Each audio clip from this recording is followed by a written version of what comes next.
There's really too many to actually list and talk about here. Maybe that's another episode, but there's just so many disastrous results that this has had. And just to finish with, this is why, like, people often ask me, I regularly give public presentations on understanding the typical secular anthropology. Anthropology is our understanding of what it is to be human. And so what is it that shapes the current and very typical modern secular anthropology? And it's not one thing, it's actually a whole series of philosophies and ideologies. And I sort of unpack and give people a sort of a tour of those different things to help them understand how these ideas, where they came from and how they play out in our culture and how they impact us.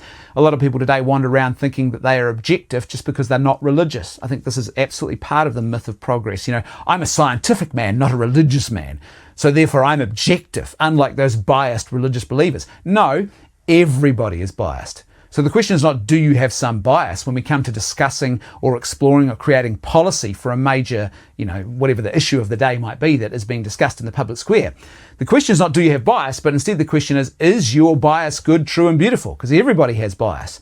That's the question we're not asking. And so, people often ask me though, how did these ideas, like, okay, Bacon had an idea, Nietzsche had an idea, Freud had an idea.